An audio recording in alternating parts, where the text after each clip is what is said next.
I must, for myself, examine the reasons I left the comfort of Kaldahar for a journey to Deeping Dale, the place of Isilor's birth. It is much like the assignments given to me by Uncle Oswald and Isilor himself.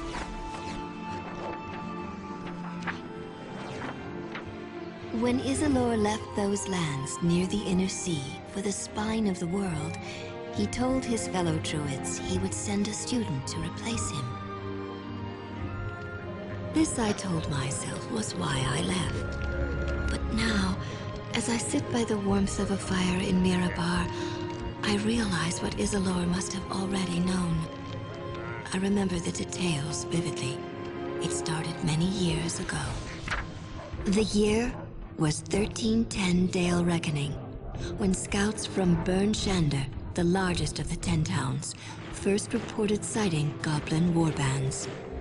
Within weeks, a river of goblins had flowed forth from the spine of the world, and above that wave of death sailed a banner bearing the monstrous heads of the Chimera. The militiamen of the 10 towns would have been the Dale's only defense had the forces of fate been against Burn Shander. But Albrecht Dinsmore, the mayor of the town of Targos, urged the council to send a messenger south to the port cities of Luskan and Neverwinter. Luskan had problems of her own, but fearful of repercussions, the captains of Luskan devised a simple plan. Throughout the city, they posted notices promising wealth and fame. With lean work in the northern port city, many mercenaries and thugs were lured to the ships that would take them even further north. And so their ships crept through the sea of moving ice and onto the Shanegarn River. They bragged of the deeds they would perform and the castles they would purchase. Lost in their reverie, they were blind to the throngs of goblins and orcs that lay in wait. Only a few ships survived the assault. Those that continued up the river watched as the town of Bremen burned. One of the 10 towns had already fallen. Many wondered, as I often wonder, what difference only a few can make against so many, and in the midst of such terrible circumstances.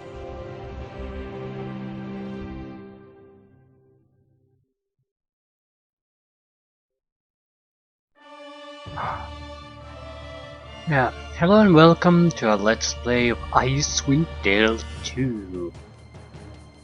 Another role-playing game for the Infinity Engine, but instead of being, well, highly role-playing focus, and quest focus, this is more hack and slash focused. That is not to say that there's no story or quests in here, it's more combat oriented. We might as well get the game started. Creating the party will take some time anyway. This is a 3rd edition D&D. Baldur's Gate 2 and 1 was 2nd edition, and there are some drastic changes in the rules and how things work. Most, in my opinion, for the better. But I'm mentioning that because I haven't played a 3rd edition game in a long time, so I don't recall the rules. There are a few options here. You make all your 6 characters. You can make up to 1 or up to full 6. You won't be getting additional companions during the game, so if you don't make them, you're not gonna get any of them. So there are pre-made parties, but it's like taking a pre-made character. You just don't do that. Not sure if the order we create things is gonna matter too much. I don't know what kind of party I'm going to make exactly, especially since the rule sets have sort of changed. But I can sort of see what kind of base group we're gonna make. We're going to make a 5-man party instead of 6. It has some benefits. Frankly, um, a 6-man party, well, you have a lot of abilities there, but you level up slightly slower. Mm, but it's big enough to contain all the necessary components of what you need in an army anyway, so it's not going to cripple us or anything. Um, yeah, I'm not sure what the order really means here. Hopefully we can switch them around later. But I'm going to make our fighter character the first one simply because in case we can't drastically change them around, it'll default to him being in the front line. But that's the only reason. Anyway, we'll start with something that is very important in any adventuring party to some extent at least, and that would be our thief. It's just a human. There's multi-classing in this game, but instead of being like in second edition where you sort of pick your classes that progress, this is done in a very different way. When I level up the next time, I can choose which class I level up the new level. There are some limitations of what you can pick based on certain criteria. I'm not quite sure what they all are. But the most important thing is you can just add different classes to what you've already started the game with. There's a certain advantages to choosing certain starting classes though, because they get certain things when you choose them. That's usually it makes a lot of sense to multi-class. If nothing else than just adding a single other class to your build usually allows you to gain access to a lot of advantages just from having it. I'm going to start with a rogue. I haven't given thought about multi-classing at all. I have a basic idea what we want to do, and that's it. Neutral evil. And this is the biggest difference. There's no throwing dice, you just put your points in. This is not a good point buy system. The reason is there's very high values in stats have a lot of benefits to them, much more than the lower values, but here every point in a stat costs the same, a single point. In later editions, it's something like values up to 14, I think, cost a single point, then it grows to 2 points, then it grows to 3 points with 17 and 18. So there's a lot more incentive to make at least have some abilities instead of dumping everything into certain places, because it's not cost effective. Very high stats are much rarer in those systems. There's also a skill point system which is based on intelligence, so so we'll have to buy points to a lot of things. Social skills, trap detection, trap disarming, lockpicking, all that stuff. So intelligence is somewhat valuable. Constitution determines hit points, and I think we're gonna get maximum hit points by default, so we don't have to worry about that. Still, extra hit points are always valuable. I'm going to put dexterity fairly high because I'm more or less going to be using a bow, I think. A little bit of strength, never hurt anyone, so although strength also determines your carry weight, which is fairly important. 70 stones or whatever that is just very little. Suppose we could dump charisma and wisdom a little bit. You don't want to do that too much because saving throws are determined directly by certain things. Wisdom affects saving throws versus willpower, so we're suffering a negative on that. Constitution versus fortune. Uh,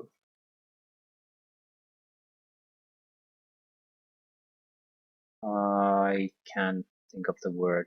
Dexterity is reflexes. Constitution is something else.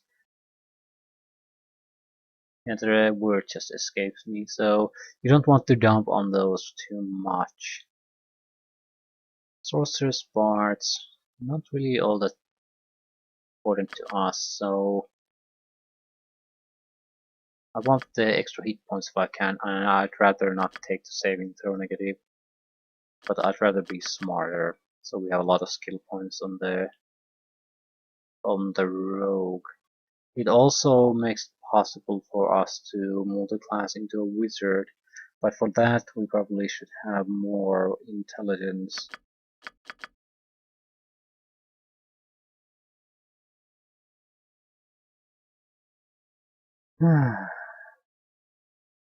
uh, Yeah, I'll do it this way. At least that's the multi-classing option is available for us, and we could become a very good wizard.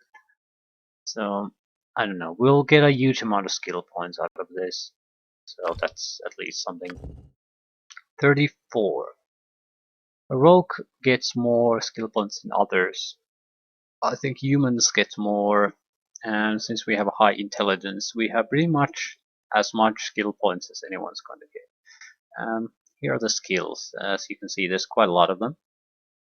The number in the brackets means how many points it costs to raise one. If it's 1, it's our class skill, and we can raise it up to 4 points worth. If it's 2, it's a cross-class skill, I guess. And you can put 4 points in it again, but it means that it's just a skill level 2. What we need to first and foremost focus is our rogue skills. So disable device, hide, move silently, open locks, pickpocket. That's really useful. We'll use magic device.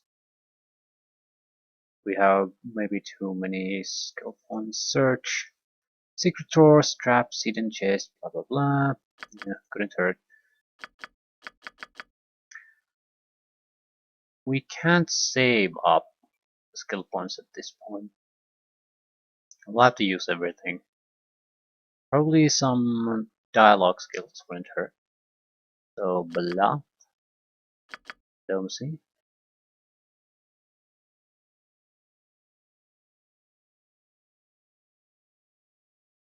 We might want to take something else.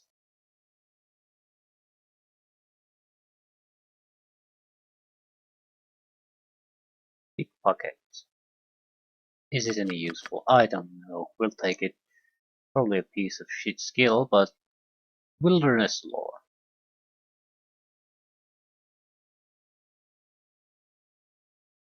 We have negative wisdom, so wilderness lore is not a good thing for us.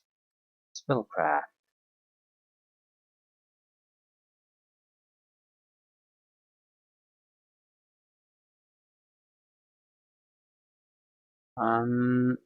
Probably should take a dialogue skill, so we want to intimidate. Our charisma isn't great, so maybe bluffing. Alchemy. I'm taking alchemy. Not sure if it's useful or not, but maybe poisons. It would be just a wasted skill.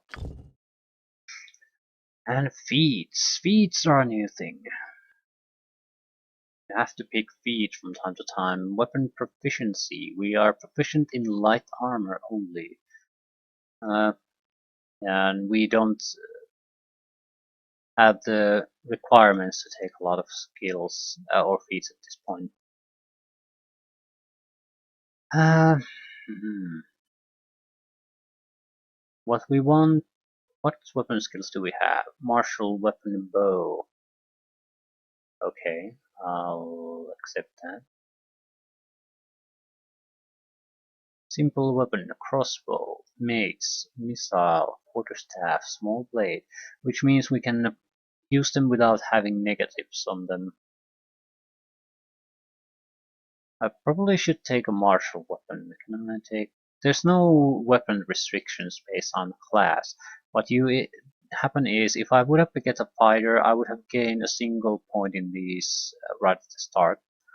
And two, only a fighter can get 3 points in a weapon, which gives it like 2 gives +1 to hit, 3 +2 to damage.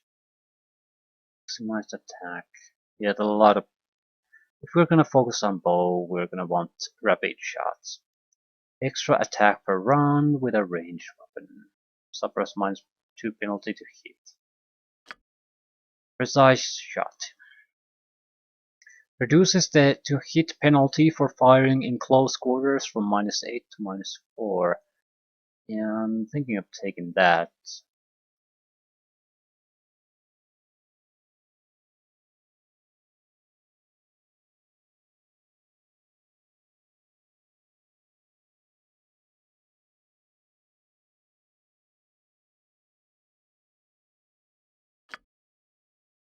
Yep, we'll see how well this works. I'm fine with those. A lot of voice sets this time. Female. What is the how? You would do well to fear a woman's wrath. Let's spill some blood. Here I come, and the hells come with me. You'll soon sleep with the dead. Okay, male rogue. The silent blade cuts best. I'll take care of it. I'll try to keep this short. The silent blade cuts best. Okay, sounds nice. So, name. I'll probably use a lot of names I've used before, just because I don't want to get stuck in these. And we are done with this, I suppose. Yep. So, rogue. We want a more or less somewhat balanced party. So let's start with the fighter, another male, probably someone heavily armored with a big weapon. Although shield might be worthwhile. Something that looks heavily armored, that looks suitably menacing. Like another human. Yeah, and there's you can pick sub races. What they do is they usually have much better abilities. They have a negative though, and that's usually level adjustment. So what that means is they'll level up a bit slower. So unless you have some kind of design on your mind, you might want to avoid taking too many subclasses. Because the game, although I think it has a level cap of 30, you are not going to reach anywhere near that by finishing game. I think it's somewhere around 20 is probably more realistic. So if you lose a few levels here and there to multiclassing too much or picking a really powerful sub race, you can, in certain classes, it can hurt you quite a bit, like a wizard. So you might not get access to those high level spells that you were sort of hoping to rely on. Definitely a fighter. Chaotic evil. Has to be strength. Has to be constitution. Dexterity might not be a bad thing. Certain things require you to have these. I'm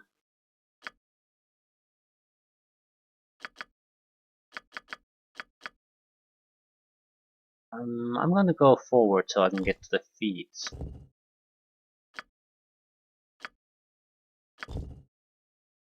What would expertise, for example, require? Intelligence 13. Hmm. Okay, strength has to be max. You need extra life, certainly. I'd like to have expertise. I don't give a shit about charisma.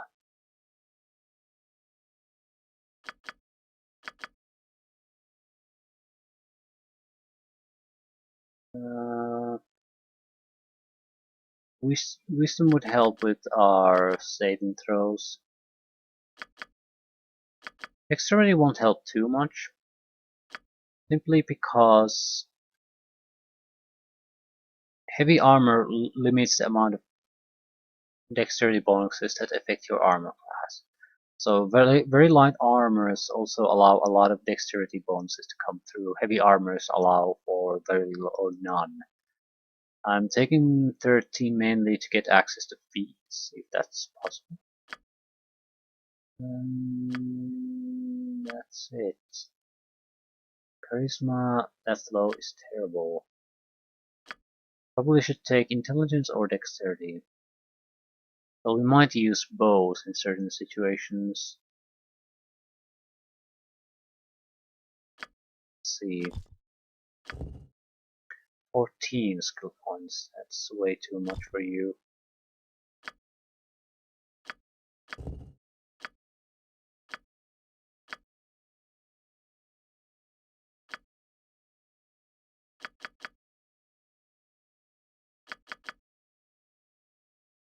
I really even need, yeah, we might use a bow. There's a reason why he uses a face guard. Totally insufferable person. He cannot be the one who talks to people. Okay, what do you know? Intimidate. Yeah. Although it's based on charisma, so this is just a waste of effort. What should you know? Concentration. Help with spells. Yeah.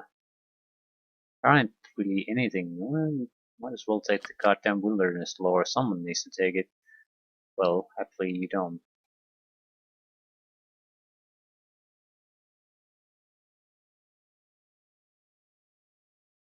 Hmm. I'm taking diplomacy, surprisingly enough.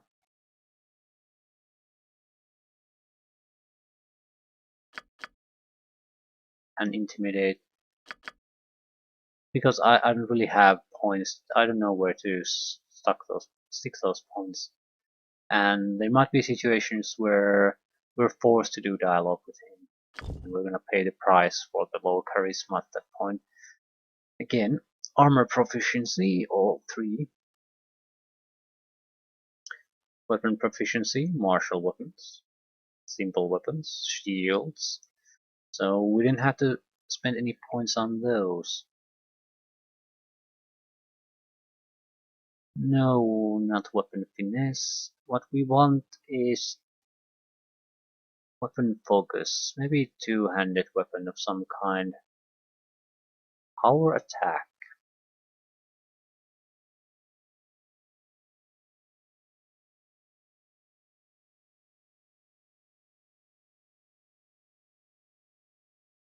Basically, this allows you to turn your to hit bonuses to damage bonuses. It might be very useful in certain situations. Or 4 ranks in concentration and weapon specialization. Okay, that means we're going to have to go back and choose new skills. Concentration. That's how it works. You try to do something, then you notice, yeah, we have to do something else. Maximize attacks. Weapon specialization in 2 weapons. All attacks do maximum damage for 10 seconds, usable once per day. Sounds like a very useful skill. Okay, we want large swords. Specialization means fully developed. Can't do it now.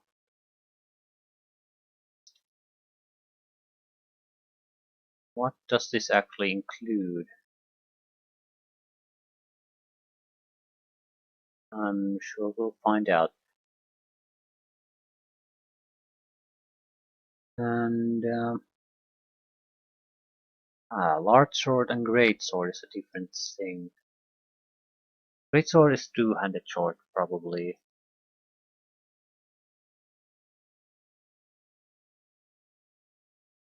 The problem I have here is that we might want to use him for both as a tank as an offensive. So we would want a one-handed weapon too. And if we're gonna take great swords, it means the one-handed weapon will be a blunt weapon. We don't want slashing weapons all around. So a hammer or a flail? I'm taking the flail. Anything else? Power attack, what? I take expertise. Yes, I'll take that. Expertise allows us to make our attacks weaker, but add +5, up to +5 to our defense value. So if we need to act as a tank, the expertise will serve us there very well. Yeah.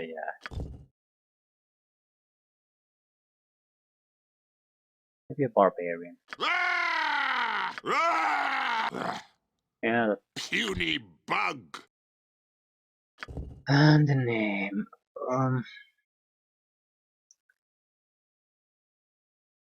I'm kind of a barbarian name.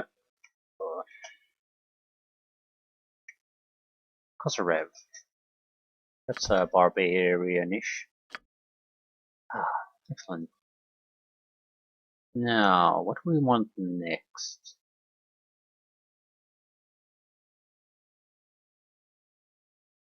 We want the cleric. Without a doubt, we want the cleric. But we also want a wizard. Let's put a wizard in the back row. Again, a male. Which one of you looks like a wizard? Yeah, that looks like a wizard. So, human. I'll pick humans when I don't have any specific reason to pick something else. And preferably wizard over sorcerer. Sorcerer has a lot of benefits. So does wizard. Since I don't really recall that much details about this game, barely anything, I don't know the system too well anymore. I want the ability to try to adjust to situations, which also means I'm going to pick a generalist probably, so I can use all spells available. Specialists get additional spells, but they can't use certain schools at all. As I said, don't recall what's even remotely good, so we'll do a generalist.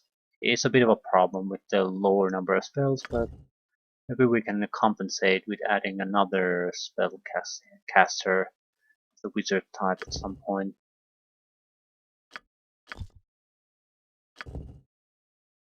Intelligence, max that out. Couple of points in constitution to get more life. And a little bit strength maybe, and dexterity. That's not fun. I'm not quite sure which one is better at this point. I don't want to leave the strength too low, mainly because of carry abilities. If only one of our guys has strength, we're gonna have a huge problem with the equipment we have to maybe force to carry around.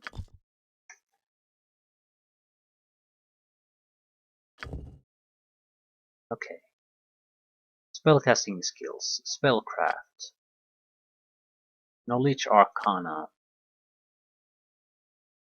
concentration. Those are a must-have at full all the time. We'll include alchemy in that. Some skills are usable no matter if you have points in them or not. Some aren't, like alchemy. It requires to be trained. Otherwise, you can't even attempt it. Okay, nothing else. Might as well take social skills then.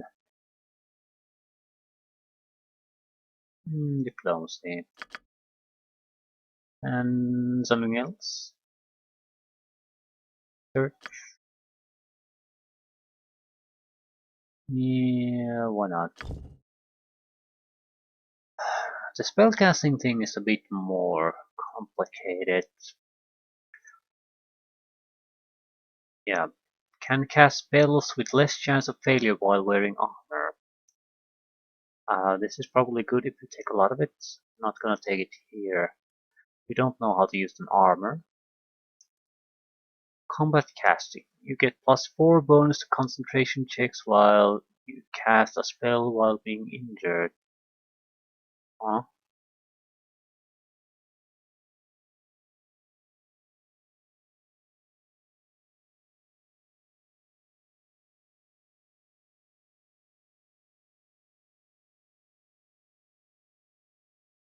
I think it might be better to just take discipline.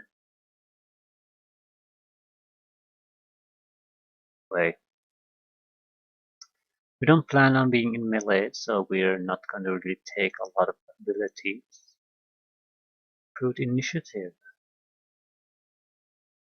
Casting time for all spells is reduced by 1. That's good. You can use simple weapons, fine, I didn't care. Can use a crossbow. Darts and slings. Okay, spell focus. Spell focus, spell penetration. Soft vocal casting. This feat, ability to cast spells while silent.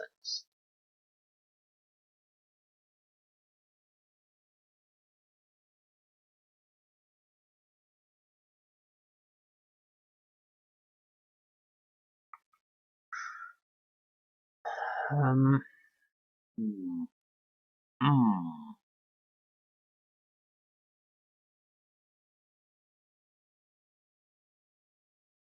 There's also spell elemental focuses on spells.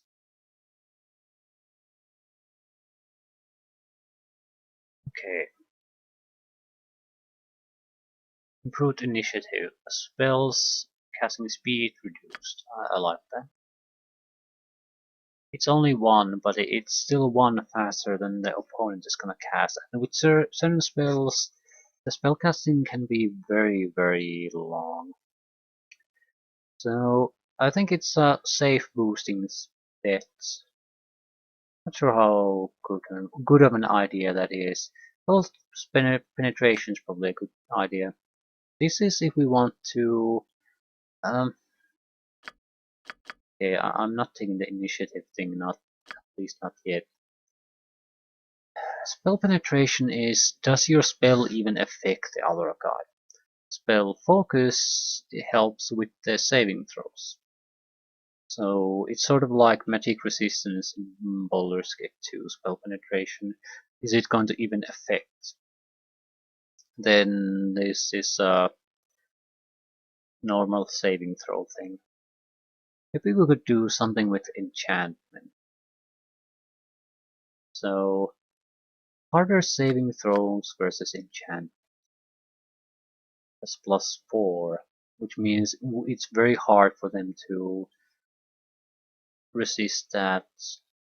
I'm taking sub-vocal casting because that means we'll be able to at least cast no matter what the enemy decides to dump on us. It's mainly because if a wizard can't cast, you're basically a totally useless character. So that removes that little trouble. There might be spells. No. Here it's done through feats. In Baldur's Gate 2 and D&D 2, it was done through spells. You could protect yourself against that. Might be possible here too, but I don't know if it is. You can choose 3 first level spells. Burning Hands, Charm Person. We'll naturally pick a lot of enchantment spells, because that's where we're really good at. Grease would be nice. We'll have to... Don't want to do damage at this point, it never works all that well.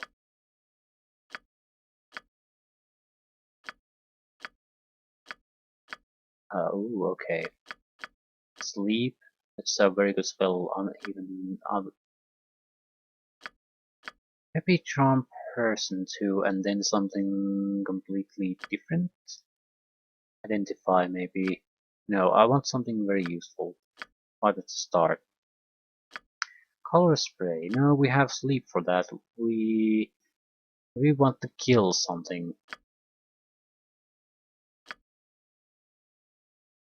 Something quickly. We want something to fight against bosses. So Ray of Enfeeblement.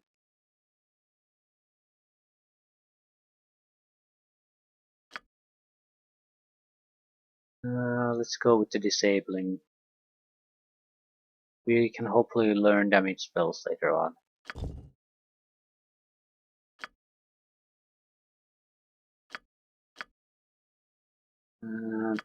I'm taking charm and sleep to start with.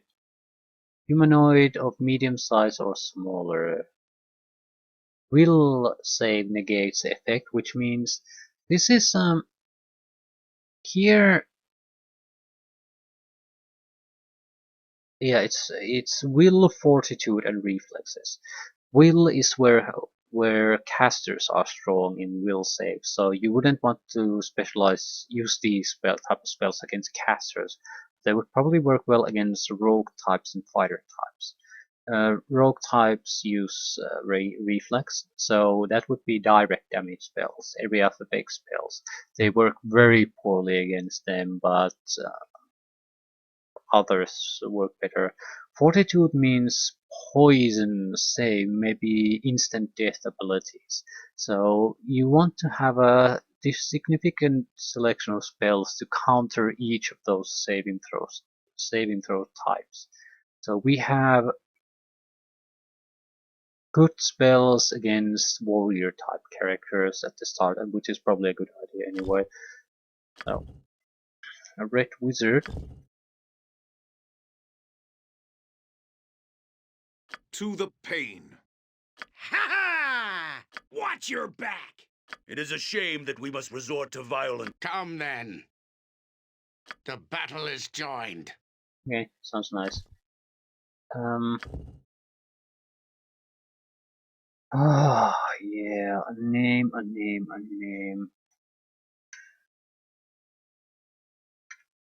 Devin, that's our name. Wonderful. So, we are gonna need the cleric. There's no getting around that.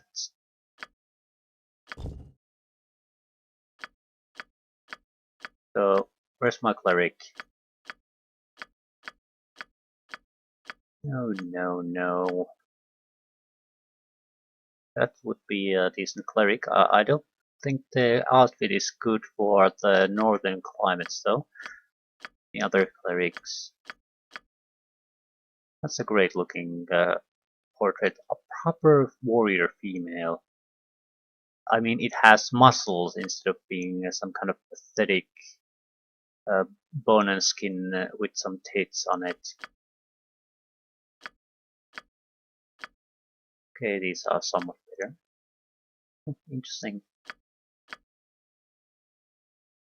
Again, maybe not the best.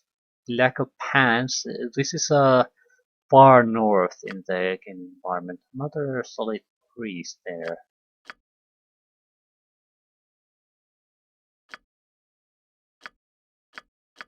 Yeah, I'm picking you. Race. Clearly an elf. Favorite class wizard. Favorite class... Ooh, females would be favorite class cleric. Okay. Okay, we're going to get...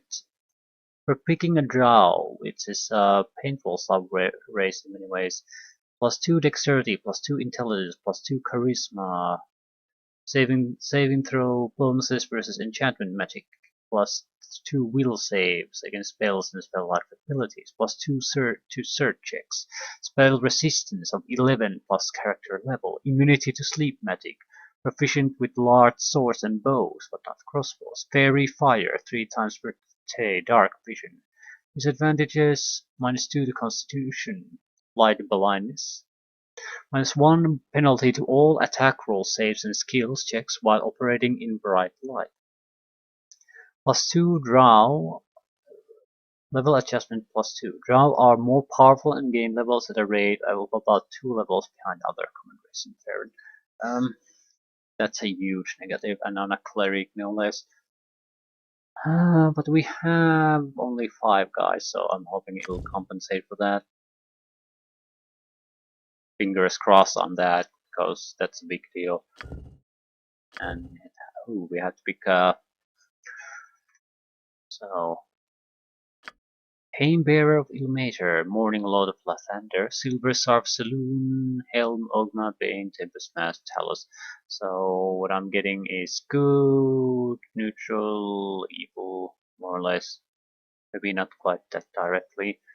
But Helm, Ogma, and Tempest are probably more on the neutral side. Bane, Mask, Talos on the evil side. Saloon, Lathander, Ilmater on the good side. Okay, what are our special bonuses? Painbearer. Pain touch once per day. -2 penalty to strength and dexterity for 10 rounds. Increase constitution by 6 for a number of rounds equal to level. Okay. Sounds like shit, but what do I know? Improved turning feet.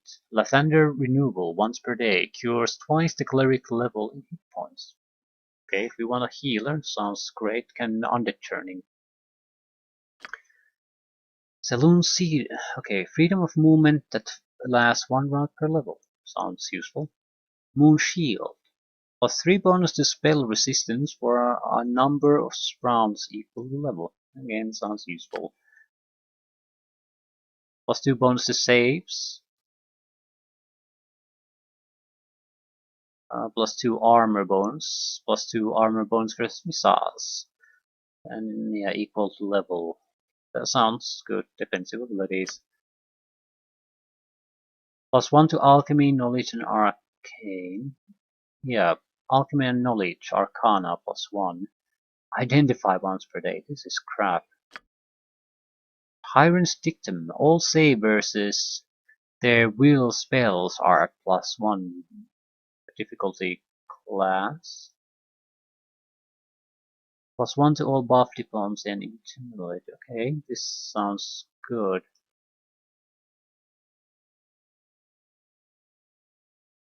So basically buffs are spells. Automatically gains martial weapons axe and weapon focus axe. Increase strength by 6 for a number of rounds equal to level. Okay, Battle Guard of Tempest. Combat ability on the axe, substantial right from the start, +3, 6 to strength. That would mean we could use the Cleric as sort of a backup fighter too.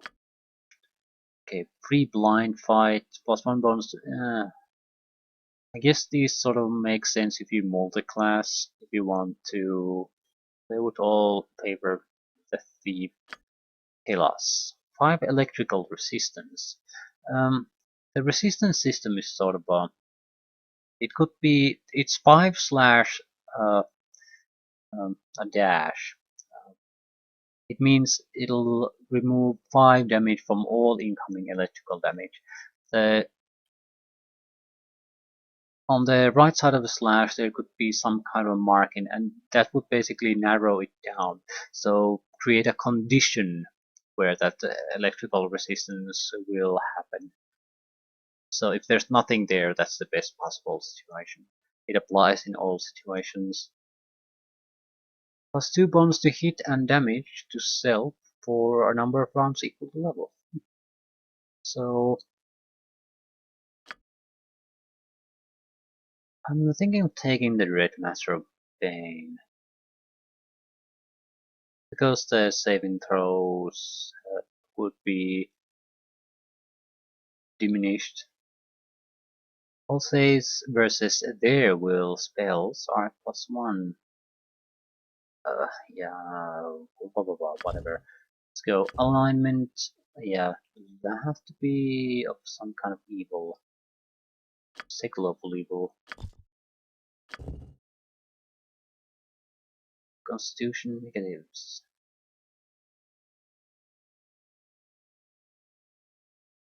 Well, wisdom is important to us since we are a cleric. Cannot be overestimated. We probably want a little bit of strength too, so we... no. Yes, we want the strength, but we need to compensate for that. Intelligence isn't too important. Charisma would help with undead.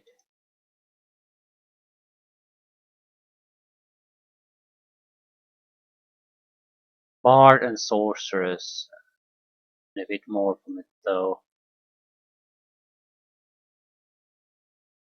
I don't really see what a cleric would benefit from this. Paladins, sorcerers, and bards. Yeah, helps clerics turn undead, but it's not bad. Maybe we should leave it there. Intelligence might be even lower, I think.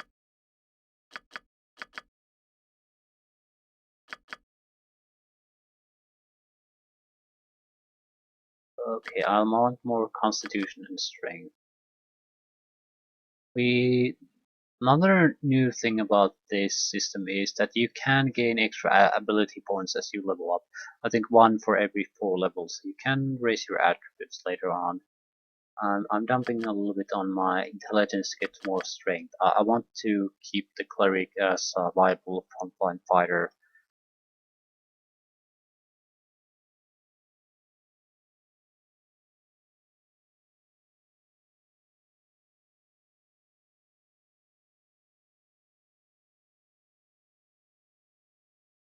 Okay, how does this affect our spellcasting? It affects the maximum level and number of divine magic spells that cleric, druids, paladins, and rangers can cast. I think it 10 plus the value determines your maximum level. Meaning we could cast 8th level spells now. 9th level would be our maximum here too for clerics. So yeah, let's just move forward. We're not gonna have all that many skill points. Yeah.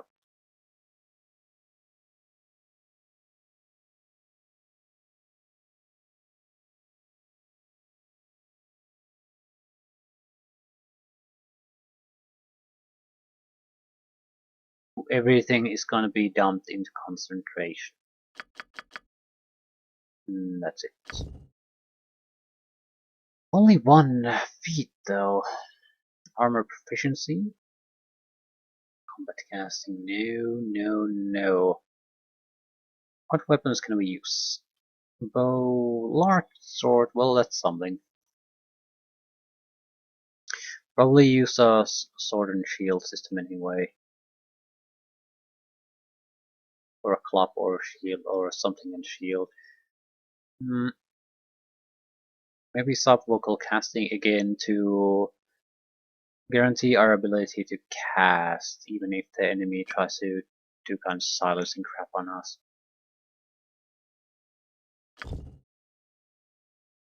Memorize divine spells, level 1, 2.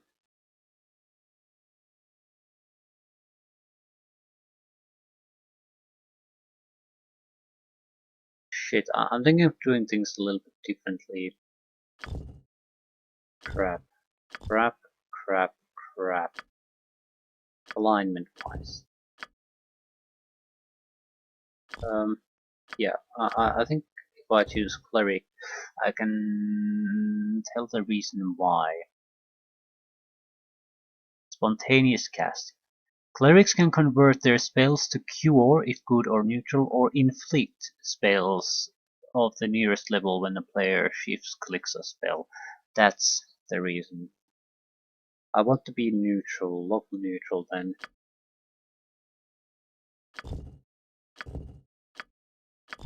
because I want the it means I don't have to I don't have to take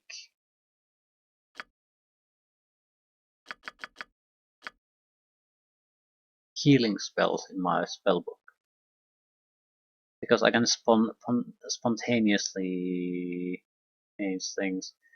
Why did I have dexterity? Did I have dexterity in the first place? Could have been 0 for all I care.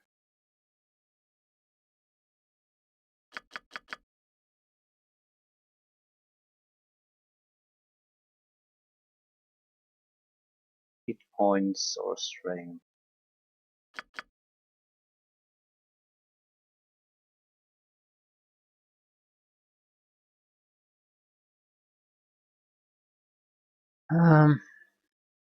Yeah, whatever. Relevantly heavily melee focus now. Might be better with a 16-16 split. Whatever.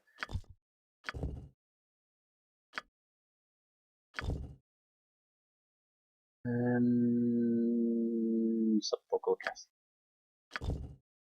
Yeah, now I don't have to choose any healing spells on my spellbook because I can change any spell to this type of a healing spell. So I can take something that's more useful. It does matter.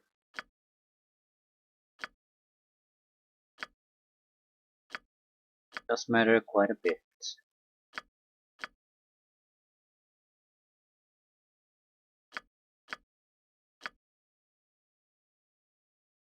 I'm very lazy user of the inflicts damage spells, that's why I don't want to be an evil, and our entire healing line relies on this one caster, so it has to be good.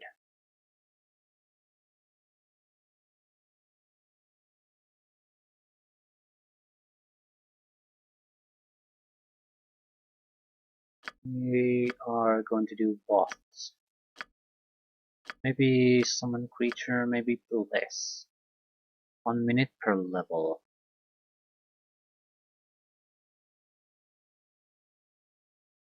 Yeah, I'm taking Bless and Command. Second, memorize domain spells. Okay. Command or Bane. Another. Little negates. Lowers enemy morale and attack bonus of the enemy creatures in the area of effect by -1 for the duration of the spell. Yeah, let's do that.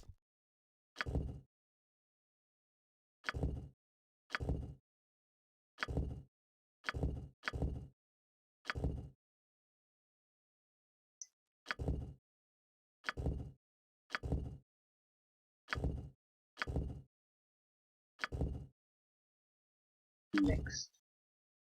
So, female drow. Sarklin, attack now! Ustan cuarta dos elignan! Yeah, and the name.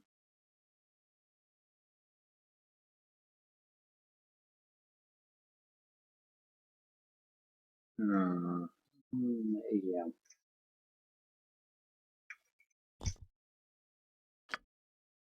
And one last remains. Another male. I'm thinking of taking a bard, basically. Sort of can compensate for our weaknesses in almost any area except healing. We have a bard. Anything that could be interpreted as a bard. Some kind of musical instrument. Anyone?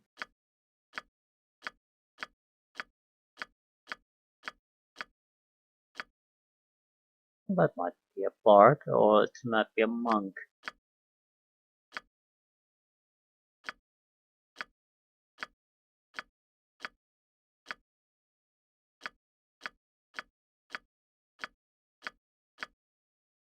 Yeah. You with the bongos. Congratulations. You're clearly a tiefling. another sub race. Yeah. Whatever. Let's go.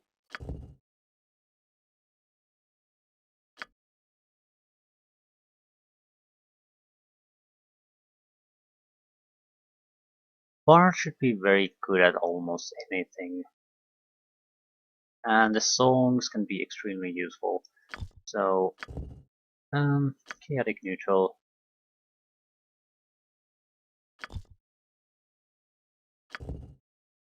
You're gonna need charisma, aren't you? Most important to paladins, sorcerers, and bards. It basically decides our bonus spells, the max spells per level, bonus spells, and how hard our spells are to resist.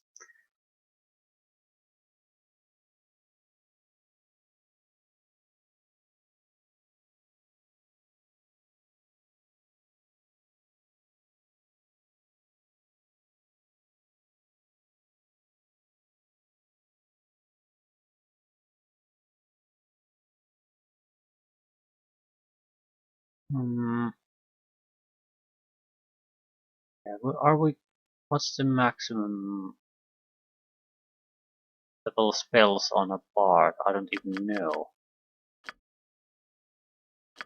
16 apparently. Or wait. Was it the race that limits that? We have -2 to charisma. Yeah. So it's definitely a no-go. We're going to go with a human or Asimon. It's sort of the same thing, but has +2 to the charisma. Yeah, let's go with that.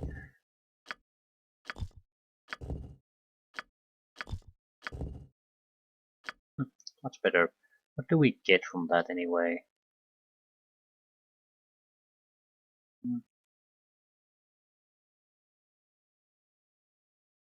Decent amount of bonus spells. I'm not sure I'm wanting to go that high. We can raise it later on.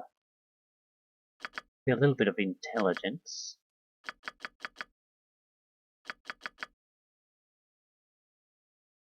Yeah, this is a tough one.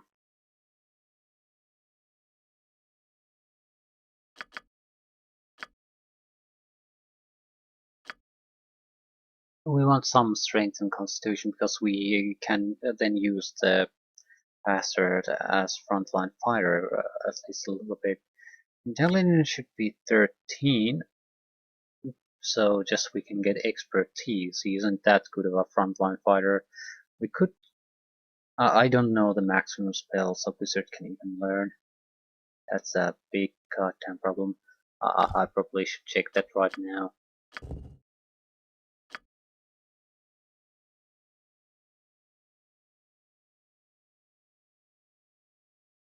Okay. Very low hit points. Proficient with simple weapons, light armor, medium armor, and shields. The bard is also proficient with large swords. Knowledge Arcana bonuses. Okay, spell casting.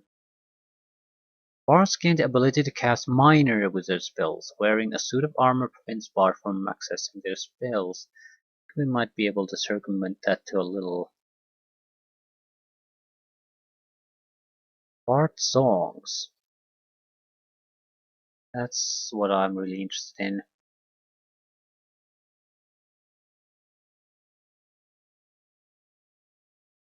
A lot of good abilities here.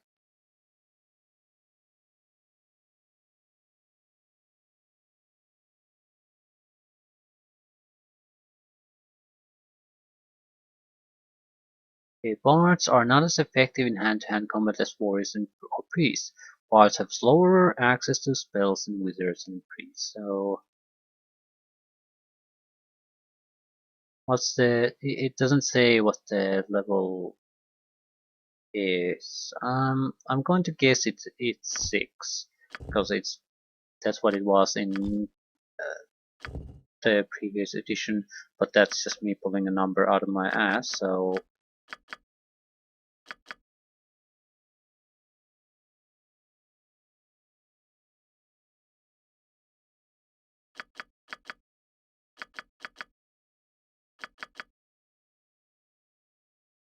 I'm not gonna be a super warrior, but I'd like to be able to stand there on the front lines. So very unremarkable stats overall, I guess. Probably should be better spent on strength. I have no idea how useful or good this ends up being.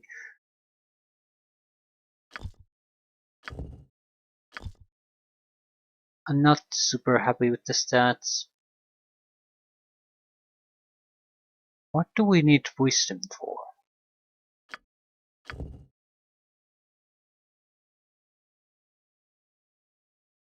We don't really. It's the saving throw benefits are nice and all. So it's not like it's something bad.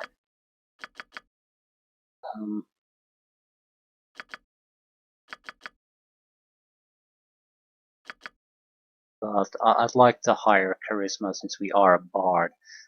Question is, what exactly do we want to spend our points on?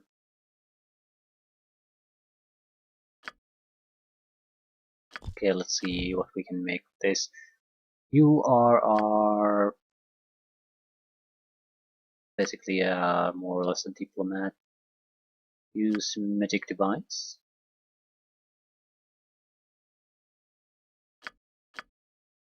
I do need you to know spellcraft.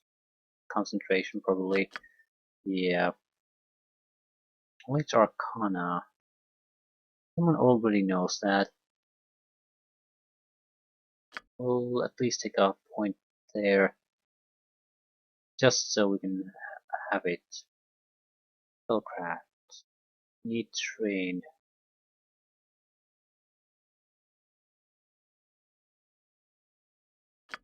No, we don't need that. Let's just take the what we are fairly sure we need. Armor proficiency, medium armor is probably good. Armored Arcana. Ability to cast arcane spells while in armor. That could work for us. That probably should work for us. I'm not sure if that goes anywhere though. But I'm taking it. We hope to have a caster that can be used in melee combat, so it's not gonna work if we don't have some kind of armor on.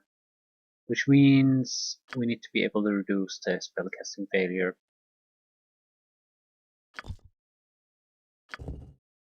I'm sure that's a perfectly fine look for you. Male bard. Do we have bard?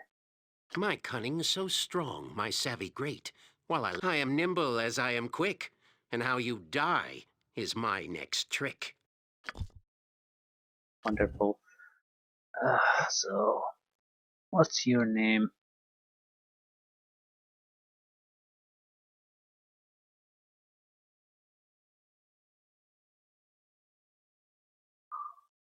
Ah, yeah.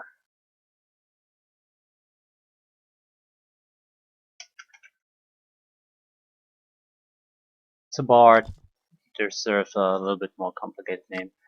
And we have our party ready. Done and done.